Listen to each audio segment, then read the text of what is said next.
Olá, estamos começando mais um programa Personalidade Mais, agradecendo a sua audiência, a sua participação, principalmente a sugestão do tema, assunto ou entrevistado que você quer ver em nosso programa.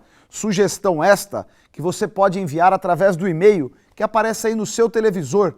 Está com dúvidas sobre algum assunto, ouviu falar, quer saber mais?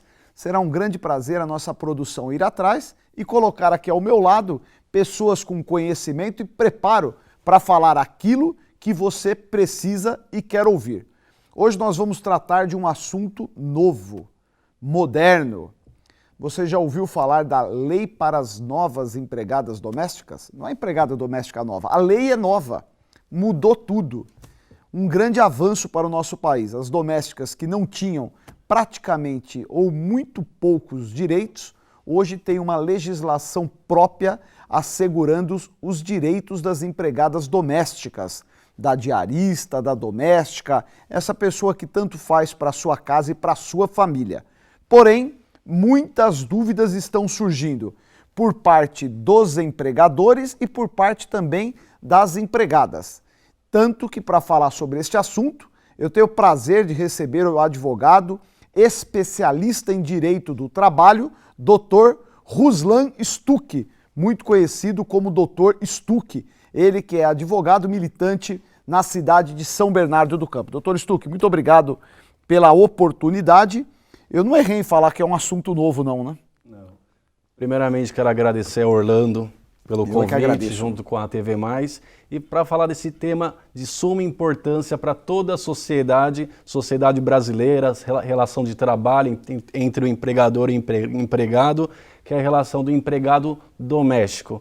Muito obrigado, então eu estou à disposição. Vamos começar. O que tinha antes o empregado doméstico? Você que tinha lá sua funcionária que ajudava nos afazeres da sua casa, ela tinha direito a fundo de garantia antes da legislação? A lei complementar agora nova, lei complementar 150 de 2015, sancionada, em vigor agora 1 de junho de 2015. Então, tá fresquinha ainda. Tá fresquinha. Essa lei dá direito ao fundo de garantia ao trabalhador doméstico. Antes não tinha. Antes não tinha. Não tinha. Antes, o trabalhador doméstico tinha, por parte do empregador, do patrão, uma opção do empregador. Justamente não era... Acabava nunca sendo cumprido. Não tinha. Agora não é uma faculdade, agora é uma obrigação de ter o pagamento do depósito do fundo de garantia para o empregado doméstico. É na mesma proporção dos demais trabalhadores do modelo CLT ou a contribuição é maior por parte do empregador, menor? Como ficou estabelecido na legislação? Essa lei complementar 150, ela estabelece uma regulamentação em 120 dias a partir da sua publicação de 1º de junho. Nessa lei vai ser criado um mecanismo de simples doméstico.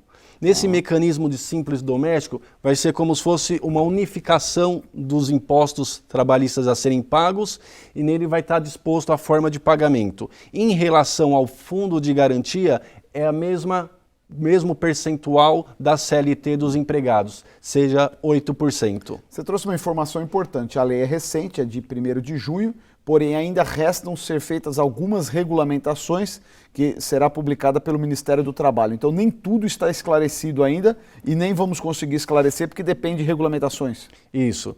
Faltam algumas regulamentações a serem dadas em 120 dias, mas ela já está em vigência em alguns aspectos. Vamos começar do básico. Obrigatório carteira assinada para empregado doméstico? Isso, obrigatório. A lei complementar nova, ela obriga o empregado no prazo de 48 horas a efetuar o registro na carteira de trabalho. Antes dessa lei, não tinha essa obrigatoriedade, tinha apenas a obrigação da apresentação da carteira de trabalho.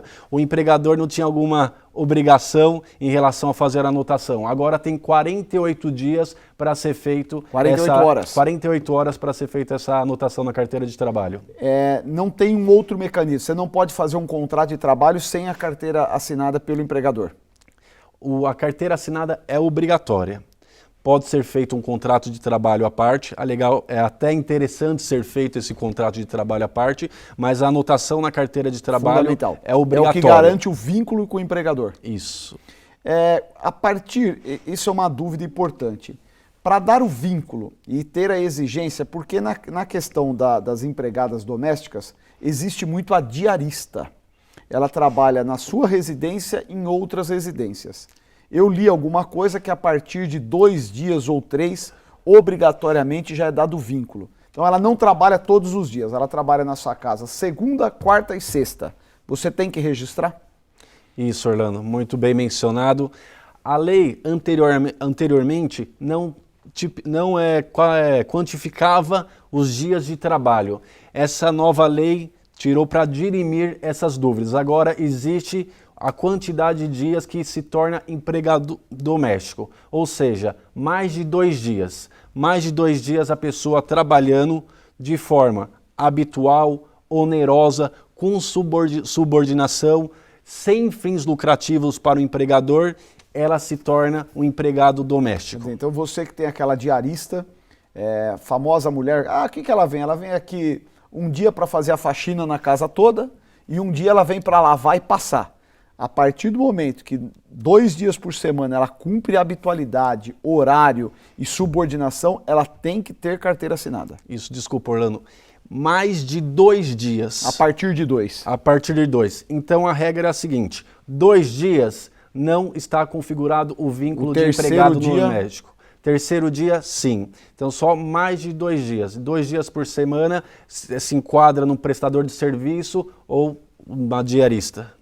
Um assunto que é interessante, como o empregador fará, ele vai ter que ter um contador para fazer isso, ou esse simples trará uma facilidade, porque é complexo. Via de regra, você vai gerar uma folha de pagamento, isso pode ser calculado horas extras. A partir do momento que a pessoa passou a ter um vínculo, você tem outras obrigações que se incluem.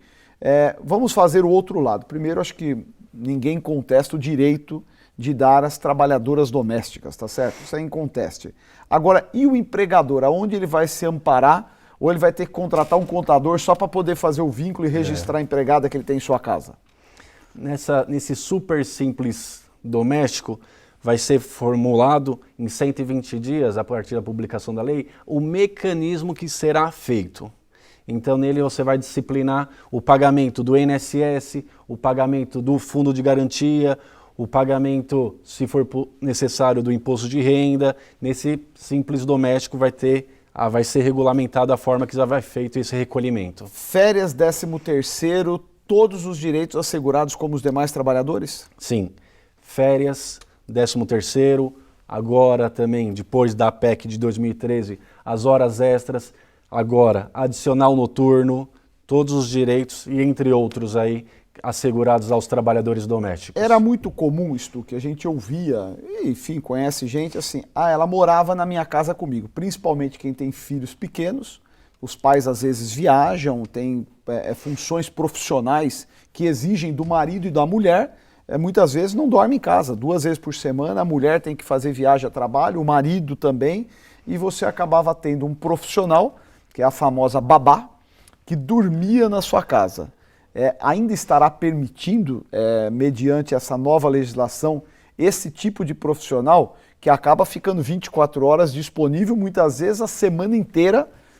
Como é essa relação? Como que vai ser a folga? É por turno, é plantão, paga hora extra ou não dá mais para ter babá em casa? As horas extras foram contempladas na PEC de 2013, foram assegurados. E com isso, o trabalhador doméstico tem o direito às horas extras. Agora, com essa nova lei, teve a regulamentação e a forma de controle das horas extras do empregado doméstico. Ou seja, agora na lei fala que é obrigatório a anotação de ponto. Então, você tem que ter lá um registro, um livro, a tua funcionária ou funcionário, acho que isso vai valer para o jardineiro, para o piscineiro e tal. Ele chega às 8 da manhã, ele tem que botar o horário que chegou e assinar. Na hora que sai, a mesma coisa. Você, no final do mês, quem vai fazer esse controle? Aí foi o que eu te perguntei do contador. Isso. Via de regra, de conhecimento plano, vai ser o próprio patrão que vai calcular a quantidade de horas extras juntamente com o empregado doméstico. Não preocupa. Nós já temos um excesso violento de processo na Justiça do Trabalho. A forma que veio a legislação, o trabalhador doméstico, nós não vamos levar uma outra enxurrada de processos para os tribunais de trabalho? A lei complementar nova, ela surge... Não sei se eu fui claro na minha pergunta. Surge direito. Não adianta você dar direitos e depois o trabalhador não vê o seu direito. Por quê? Não estou partindo aqui de que todo empregador tem má fé, mas é possível que tenha problemas como tem nas outras funções. A legislação não está muito burocratizada, vai ser simples. Você percebe que tem algum avanço ou nenhum avanço nesse aspecto? Não, teve avanço dos direitos do trabalho. Eu acredito que com o surgimento do direito vão surgir reclamações trabalhistas referente agora, antes não tinha, adicional noturno, depois de 2013, horas extras, já está aumentando a carga horária da empregada doméstica é 44 horas semanais. 44 horas. Mas também vai diminuir o número, que tem muitas empregadas domésticas que se achavam empregadas domésticas trabalhando 1 ou 2 vezes por semana, que entravam com uma reclamação trabalhista pedindo um vínculo. E agora com essa lei, tá claro a partir de mais de 2, já não é empregado doméstico, então diminuiria também proporcionalmente. Hora de trabalho, jornada de trabalho, via de regra 8 horas diárias, 44 horas semanais, 220 mensais, iguais a dos trabalhadores CLT. Podendo fazer quantas horas extras? A lei não tipifica a quantidade. Na CLT fala 2 horas em via de regra, mas assim, o empregado doméstico anota a hora que ele chega, anota a hora que ele sai. Superando esse limite, tem que pagar as horas extras com adicional, seja mínimo de 50%. Mas no caso da babá, eu insisto que eu acho que esse é um ponto ou vai ter uma regulamentação específica. Era comum as pessoas morarem, tinha uma folga semanal, 2, depende do acordo, mas as pessoas acabavam residindo na sua casa de comum acordo. Eu mesmo, quando tive filhos pequenos, tive pessoas que moravam na minha casa para auxiliar. Minha mulher trabalhava, eu trabalhava, atividades aí você tem em horários atípicos, criança não acompanha o horário do adulto. Como é que vai ficar essa relação? Porque, se não me falha a memória, eu não estou atualizado, por isso trouxe o Dr. Stuck, qualquer trabalhador tem um limite máximo de horas extras a fazer, ele não pode entrar num ritmo de trabalho escravo. Quando você tinha essa profissional que dormia na sua residência, este período que ela está dormindo vai ser considerado trabalho, porque se ela estava cuidando de crianças, está claro isso ou está confuso esse termo? Sim. Porque é comum e eu acho que isso pode gerar muitos problemas. Como é que vai ficar essa relação de quem mora no trabalho? Essa pergunta é de suma importância. Quem está trabalhando, ela vai estar marcando a jornada de trabalho. Se ela está em seu período de descanso, de repouso, ela não está trabalhando. Eu sei que talvez a realidade seja difícil. Ela está repousando do lado de uma criança, ela está tomando conta. A criança chora, ela levanta. Exato. Talvez o controle através do ponto fique difícil, mas a legislação ela é taxativa no sentido de está trabalhando, anota, não está trabalhando, não anota, dá o fechamento no cartão de ponto. Isso está cheirando problema, né? Está cheirando problema. Eu estou dizendo futuro, por quê? Você colocou perfeitamente bem, ela estava no horário de descanso dela. O pai e a mãe não estavam em casa, ela acaba sendo a responsável. Mesmo que ela não acorde, a criança não chorou, a criança dormiu bem a noite toda. Ela está com uma responsabilidade imbuída naquele momento, ela está cuidando dos filhos. Isso não caracteriza que ela estaria em horário de trabalho? Se for pensar de maneira plena, até na forma de vigilância Exato. Em relação a uma criança que a babá tem nessa função de vigilância, ela está trabalhando. Orlando, essas horas extras são direitos novos que elas ganharam a partir de 2013, os domésticos ganharam a partir de 2013. Então vamos pensar até como um fator positivo, não negativo assim em relação à prova, e vamos pensar também numa legalidade do contrato de trabalho. A minha incisão em relação a esse tema é se não vai restringir a contratação deste profissional, porque naturalmente essa pessoa que morava para cuidar de criança, via de regra é babá, ninguém tem empregado doméstico que fique fazendo trabalho noturno depois das 10 horas da noite. Tal. Mas a função da babá, tanto que tem muitas agências que você contratava babá por agência. E ficava condicionado, dorme ou não dorme em casa, tinha tudo aquilo. A preocupação é o seguinte, como o empregador que precisa desse profissional, qual o regime, também para dar proteção a ele. Você imagina, o cidadão fica com uma pessoa trabalhando 3 anos na casa dele, hora que sair, uma ação trabalhista calculando que todo o período que ela dormia vai ser inserido a hora extra, adicional noturno. Você quebra um pai de família, quebra... Então, você imagina que virá uma regulamentação própria para este tipo de profissional da babá, ou não? Vai ser do modo que você falou, anota no livro, eu estava dormindo, tá? Eu particularmente tenho dúvida em relação a esse assunto.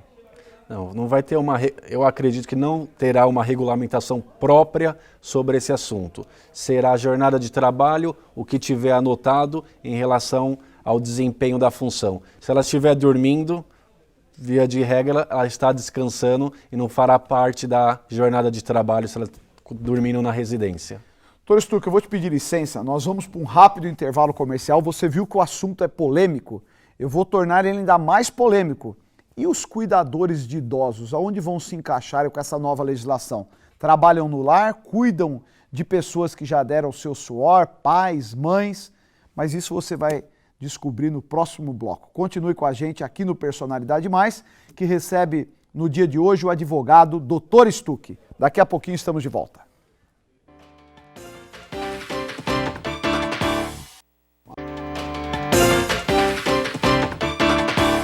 Estamos de volta com o programa Personalidade Mais, que recebe no dia de hoje o advogado especializado em Direito do Trabalho, Dr. Stuck. Dr. Stuck, nós estamos tratando de um assunto novo, complexo e ainda polêmico, que são os direitos das empregadas domésticas. Primeiro bloco a gente falou aqui desta relação, das garantias. Hoje o trabalhador doméstico passou a ter direito ao fundo de garantia, mais de 2 dias numa residência, o vínculo empregatício, férias 13º, mas tem um ponto ainda muito polêmico. Aliás, vale transporte, cesta básica, alimentação, tudo isso também está assegurado? Vale transporte está assegurado, cesta básica, a legislação não comentou sobre esse assunto. Não falou. Aí fica da particularidade do empregador. Alimentação natural, porque você está dentro do lar. Isso. Ou não é natural? A lei fala que não pode ter desconto do empregado doméstico, moradia, vestuário e alimentos, refeição, não pode ter descontos. Então, é a cargo do empregador. É a cargo do empregador. Eu terminei o primeiro bloco fazendo uma indagação e deixei aqui a pergunta. Hoje, com o avanço da medicina, novas tecnologias, medicações modernas, a longevidade se estica no mundo inteiro e o Brasil não é diferente, né? Antigamente a idade média, o homem era 56 anos, já passou dos 70, a mulher já dizem que as mulheres que se cuidam já não morrerão mais, tá certo? A função, o profissional cuidador do idoso é uma profissão que tem crescido bastante. Estará inserido no trabalhador doméstico ou é um capítulo à parte? Sim. A pessoa cuidadora dos idosos, ela é um empregado doméstico da família, também está inserido nos empregados domésticos. E, aliás, a nova lei em relação aos empregados domésticos fala de justa causa do empregado. Quando ele age com maus tratos, aí menciona de forma clara aos idosos, ou deficientes, crianças, em relação a isso, aos maus tratos. É uma causa então, de justa causa. O cuidador de idoso também está inserido também aqui? Também está inserido aos empregados domésticos. E se eu contrato uma enfermeira para trabalhar na minha casa, em qual regime eu vou contratar ela? Como enfermeira ou como empregado doméstica? Eu acredito como empregado domésticos, porque não tem fins lucrativos e é exercido na Diferente na de quem família, contrata no hospital. Diferente quando é contratado por hospital que tem o lucro envolvido. Pode não ser, é óbvio, aí vai da relação do contrato, um piso diferenciado de um empregador doméstico, passa a ter um piso, tá certo? Certo. Antes era o mínimo, eu não sei se agora o sindicato vai negociar ter um piso do empregador doméstico, mas você vai contratar uma enfermeira, uma fisioterapeuta, pode ser que você tenha que contratar. Aí vai dar relação, mas estaria inserido então por não ter fins lucrativos, né, na legislação da empregada doméstica. Isso mesmo, empregado doméstico. E a empregada doméstica grávida, igualzinho os direitos das demais grávidas? Sim, a lei deixa claro, empregado doméstico também, nesse caso a empregada doméstica, a licença maternidade, 120 dias, a mesma quantidade de dias do empregado da CLT. Mas aí ela pode questionar que ela não pode mais limpar os vidros? Fala, ó, tô gestante, não posso subir na escada. É as questões que surgem com as legislações. Como adequar isso? Aliás, não só na gestante, mas a empregada doméstica, eu tenho que tipificar no contrato de trabalho que eu vou fazer com ela as funções que ela vai ter que exercer dentro do lar? Primeiro lugar, a saúde. Eu acho que quando a mulher está grávida, tem que pensar na criança. E existem atividades que prejudicam a criança. Tem que ter uma conversa com o patrão e falar que não pode desempenhar aquelas funções e não desempenhar. E com isso, realizar só o que pode fazer no momento da gravidez. Lembrando que gravidez não é doença, mas o que não pode fazer... Mas fica restrita a algumas funções. Grandes quantidades de peso, algumas atividades não pode fazer. E o empregado doméstico, ele engloba algumas funções. Mas se for alguma função específica, é legal ao contratar, se a pessoa só for ser babá, pode colocar na carteira de trabalho, no contrato de trabalho, babá. Se a pessoa é muito difícil ter uma casa, uma família que só tem uma cozinheira, mas se acontecer isso, for uma família grande, uma casa grande, a pessoa prepare o almoço, cozinhe, pode escrever cozinheira, mas em regra geral pode escrever empregado doméstico. Quando eu for contratar, é óbvio que eu estou fazendo a pergunta aqui que é do telespectador, é a dúvida do telespectador. Eu tenho que deixar claro que ela vai lavar, passar, cozinhar, limpar a sala, limpar quarto, É importante ou não? Quando eu contrato uma empregada doméstica, já está tacitamente claro de que ela terá que desempenhar todas essas funções. Pelo Ministério do Trabalho, empregado doméstico está justamente a realização dessas funções. Varrer, limpar vidro, passar. Então isso daí não precisa colocar cozinhar, de forma ela não pode depois objetiva. Me processar que ela era empregada doméstica e deveria receber como cozinheira? Na minha opinião, não. Na minha opinião, a pessoa empregada doméstica, ainda mais no âmbito familiar, pequenas famílias como hoje em dia, ela tem que incorporar as atividades da casa, da dona do lar. E a dona do lar cozinha, passa, limpa vidro. Então, tem que fazer todas essas atividades. O controle de ponto que nós estávamos falando. As empresas hoje, a partir de um número, obrigatoriamente, você tem que ter o cartão de ponto. Hoje é eletrônico, nem existe mais o antigo cartão, bateu ponto que o pessoal falava, né? Hoje, a maioria das empresas, nem sei se existe aquele modelo antigo ainda, do ponto.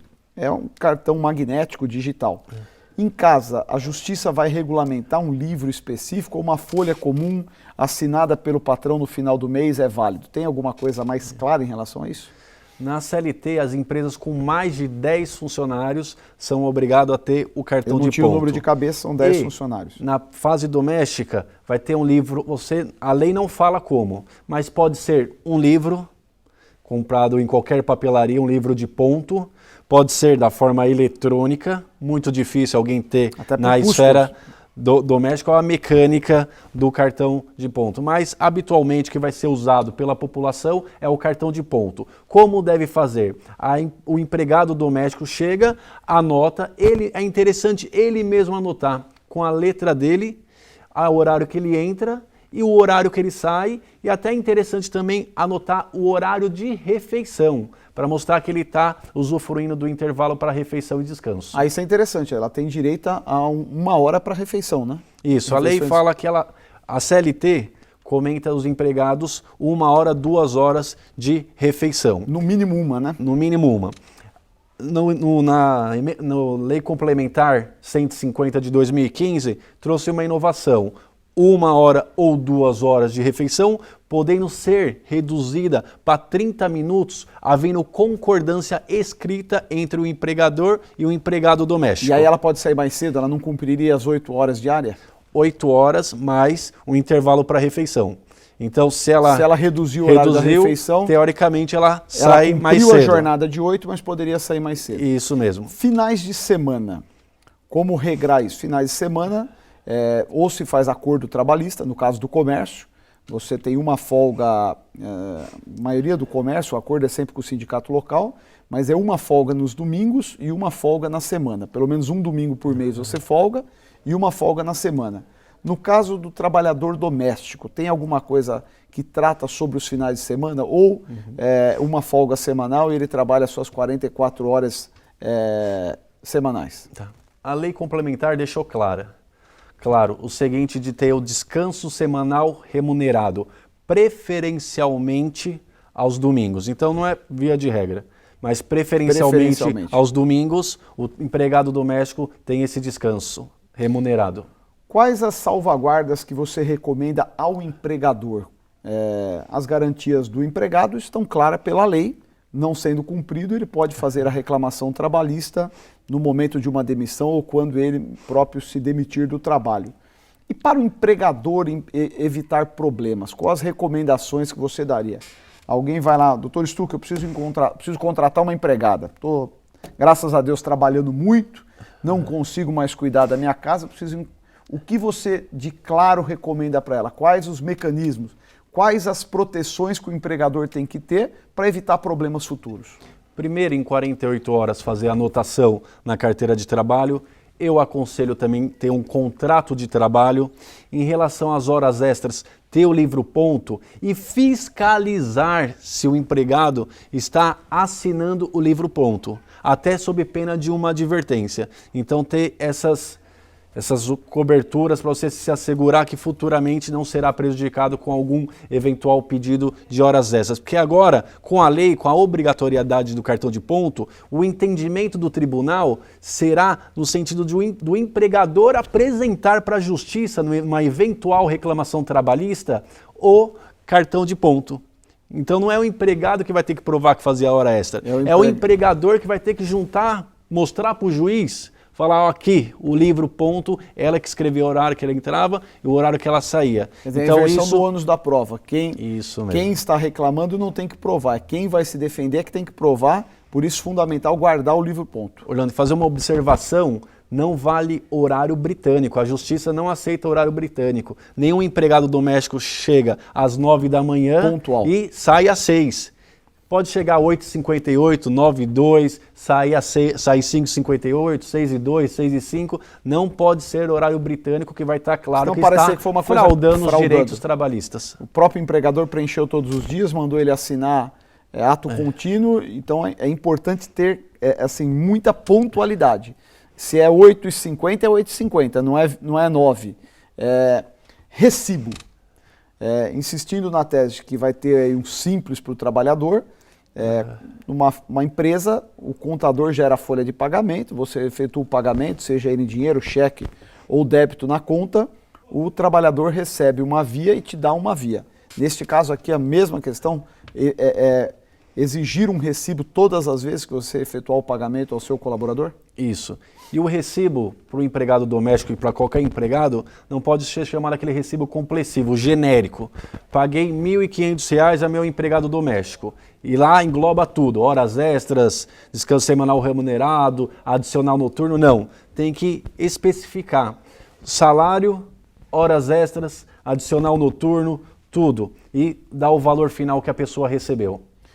Esse recibo, então, não é um recibo comum, você tem que discriminar X de hora extra, o salário base, alimentação não, vale transporte, tem que pôr no recibo? Desconto do INSS, cota parte empregado, tem que discriminar tudo para evitar problemas. Mas nós não estamos complicando a vida das pessoas? Aí, até para corrigir como ainda cabe uma regulamentação, via de regra, o senhor é advogado, tem praticidade em fazer isso, possivelmente a tua empregada não terá problema, mas as pessoas comuns, né? Eu gosto sempre de falar das pessoas comuns. Nós não estamos transferindo um problema, uma relação entre empregado e empregador? Não precisaria ter um objeto mais fácil? Senão o sujeito vai ser obrigado a ter um contador para poder manter em dia. Porque eu parto do pressuposto que as pessoas têm boa fé, muitas vezes cometem um erro por falta de instrução e de informação. Não caberá ao governo melhorar isso, ter uma coisa mais padronizada? A legislação foi criada para contemplar o empregado doméstico que sempre foi marginalizado à luz da sociedade. Nós iniciamos o programa dizendo o seguinte, um avanço, importante. Agora, mas vai ter uma dor de cabeça para o patrão, para o empregador, para se adaptar. Agora, em 120 dias, a partir de 1 de junho, vai ser regulamentado e vai criar o Simples Doméstico, um imposto unificado, e lá com certeza vai estar explicando etapas para ser preenchidas essas guias para pagamento dos tributos. Eu faço essa pergunta até com um registro de uma preocupação das pessoas deixarem de contratar o profissional. Fala, ficou muito complexo, vou ter um monte de problema, quer saber? Vou começar a levar roupa na lavanderia. Surgiu nos Estados Unidos hoje, você tem empresas terceirizadas de faxina, você não contrata mais o profissional. Você contrata uma empresa, ele é funcionário daquela empresa, para você não ter vínculo. E é natural que geração não deixa de ser um instrumento de geração de empregos. Então, quando eu te faço essa pergunta, é óbvio que todos nós reconhecemos a importância dos direitos das domésticas. Inegável, né? Aliás, muitos já registravam, cumpriam isso até mesmo antes da legislação, né? Eu sempre tive doméstica na minha casa, sempre registrada, férias, 13º, indiferente de ter legislação ou não. O que me preocupa é uma lei não ser rigorosa, mas não ser compreendida e as pessoas quererem parar de contratar por medo. Por isso que eu insisto, cabe uma regulamentação para ter mais praticidade, um formulário padrão, por exemplo. Está disponível lá no site do Ministério um formulário padrão. Você pagou férias, você pagou 13º, pagou hora extras, tal, pôr o valor. Porque senão nós vamos complicar a vida de ambas as partes. Aí não é nem abrir mão de direitos ou querer não pagar direito, é não conseguir pagar. Porque você tem que partir do pressuposto que, de um outro lado, você pode ter uma pessoa com tão baixo esclarecimento quanto o empregado.